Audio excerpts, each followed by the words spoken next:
भगवान श्री कृष्ण ने गीता का ज्ञान अर्जुन को सुनाया, क्योंकि वह कर्तव्य पथ से भटककर सन्यासी और वैरागी जैसा आचरण करके युद्ध छोड़ने को आतुर हो गया था। वह भी ऐसे समय में जबकि सेना मैदान में डटी थी। ऐसे में भगवान श्री कृष्ण ने उनको उनका कर्तव्य निभाने के लिए यह ज्ञान दिया। गीता को अर्जुन के अलावा संजय ने भी सुना और उन्होंने धृतराष्ट्र को सुनाया। तो आइए हम सुनते हैं श्रीमद् भगवत गीता का 7वां अध्याय, जिसे ज्ञान विज्ञान योग कहा जाता है। भगवान श्री कृष्ण ने कहा, हे पार्थ, मुझ में आसक्त हुए मन वाले तथा मदाश्रित होकर योग का अभ्यास करते हुए जिस प्रकार तुम मुझे समग्र रूप से बिना किसी संशय के जानोगे व सुनोगे, मैं तुम्हारे लिए विज्ञान सहित इस ज्ञान को अशेष रूप से कहूँगा, जिसको जानकर यहाँ इस जगत में फिर और कुछ जानने योग्य शेष नहीं रह जाता। सहस्त्रों मनुष्यों में से कोई ही मनुष्य पूर्णत्व की सिद्धि के लिए प्रयत्न करता है, और उस प्रयत्नशील साधकों में से भी कोई ही पुरुष मुझे तत्व से जानता है। पृथ्वी, जल, अग्नि, वायु और आकाश तथा मन, बुद्धि और अहंकार, यह 8 प्रकार के विभक्त हुए मेरी प्रकृति है। हे महाबाहु, यह अपरा प्रकृति है।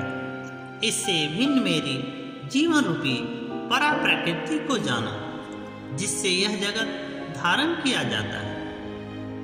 यह जानो कि संपूर्ण भूत इन दोनों प्रकृतियों से उत्पत्ति वाले हैं, अतः मैं संपूर्ण जगत का उत्पत्ति तथा प्रलय स्थान हूँ।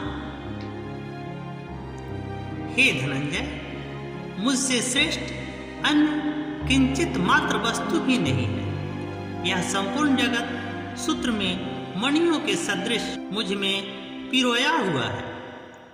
हे कौन्तेय, जल में मैं रस हूँ, चंद्रमा और सूर्य में प्रकाश हूँ, सब वेदों में प्रणव हूँ तथा आकाश में शब्द और पुरुषों में पुरुषत्व हूँ। पृथ्वी में पवित्र ग्रंथ हूँ और अग्नि में तेज हूँ। संपूर्ण भूतों में जीव हूँ और तपस्वियों में मैं तप हूँ। हे पार्थ, संपूर्ण भूतों का सनातन बीज मुझे ही जानो। मैं बुद्धिमानों की बुद्धि और तेजस्वियों का तेज हूँ। हे भरत श्रेष्ठ, मैं बलवानों का कामना तथा आसक्ति से रहित बल हूँ और सब भूतों में धर्म के अविरुद्ध अर्थात अनुकूल काम हूँ। हे पार्थ, जो भी सात्विक, राजसिक और तामसिक भाव है, उन सब को तुम मेरे से उत्पन्न हुए जानो, तथापि मैं उनमें नहीं हूँ, वे मुझ में हैं। यह दैवी त्रिगुणमयी मेरी माया बड़ी दुस्तर है, परंतु जो मेरी शरण में आता है वे इस माया को पार कर जाता है। दुष्कृत्य करने वाले मूढ़ नराधन पुरुष मुझे नहीं भेजते हैं। माया के द्वारा जिनका ज्ञान हर लिया गया है, वे असुरी भाव को धारण किए रहते हैं। हे भरत श्रेष्ठ अर्जुन, उत्तम कर्म करने वाले आर्त, जिज्ञासु, अर्थार्थी और ज्ञानी, ऐसे 4 प्रकार के लोग मुझे भजते हैं। उनमें भी मुझसे नित्य युक्त अनन्य भक्ति वाला ज्ञानी श्रेष्ठ है, क्योंकि ज्ञानी को मैं अत्यंत प्रिय हूँ और वह मुझे अत्यंत प्रिय है। यद्यपि ये सब उत्कृष्ट हैं, परंतु ज्ञानी तो मेरा स्वरूप ही है, ऐसा मेरा मत है, क्योंकि वह स्थिर बुद्धि ज्ञानी अति उत्तम गति स्वरूप मुझ में अच्छी प्रकार स्थित है। बहुत जन्मों के अंत में ज्ञान को प्राप्त होकर कि यह सब वायु वेद है, ज्ञानी भक्त मुझे प्राप्त होता है। ऐसा महात्मा अति दुर्लभ है।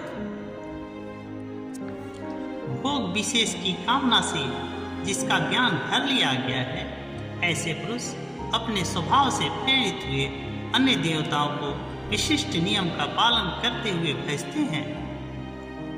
जो भक्त जिस रूप को श्रद्धा से पूजना चाहता है, उस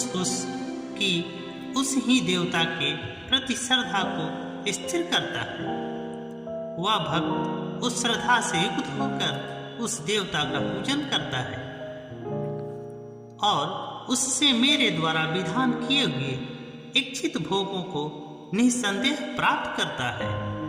परंतु उस अल्प बुद्धि पुरुषों का वह फल नाशवान होता है। देवताओं के पूजक देवताओं को प्राप्त होते हैं और मेरे भक्त मुझे ही प्राप्त होते हैं। बुद्धिहीन पुरुष मेरे अनुत्तम अव्यय परम भाव को न जानते हुए मुझ अव्यय को व्यक्त मानते हैं। अपनी योग माया से आवृत मैं सबको प्रत्यक्ष नहीं होता हूँ। यह मोहित लोग मनुष्य मुझ जन्म रहित अविनाशी को नहीं जानता है। हे अर्जुन, पूर्व में व्यतीत हुए और वर्तमान में स्थित तथा भविष्य में होने वाले भूत मात्र को मैं जानता हूँ, परंतु मुझे कोई भी पुरुष नहीं जानता है। हे परम तप भारत, इच्छा और तेज से उत्पन्न द्वंद्व मोह से भूत मात्र उत्पत्ति काल में ही समूह अविवेक को प्राप्त होते हैं। परंतु जिस पुण्य कर्मी पुरुषों का पाप नष्ट हो गया है, वे द्वंद्व मोह से निर्मुक्त और दृढ़वती पुरुष मुझे भजते हैं। जो मेरे शरणागत होकर जरा और मरण से मुक्ति पाने के लिए यत्न करते हैं, वे पुरुष उस ब्रह्म को, संपूर्ण अध्यात्म को और संपूर्ण कर्म को जानते हैं। जो पुरुष अधिभूत और अधिदैव तथा अधियज्ञ के सहित मुझे जानते हैं, वे युक्त चित्त वाले पुरुष अनंत काल में भी मुझे जानते हैं।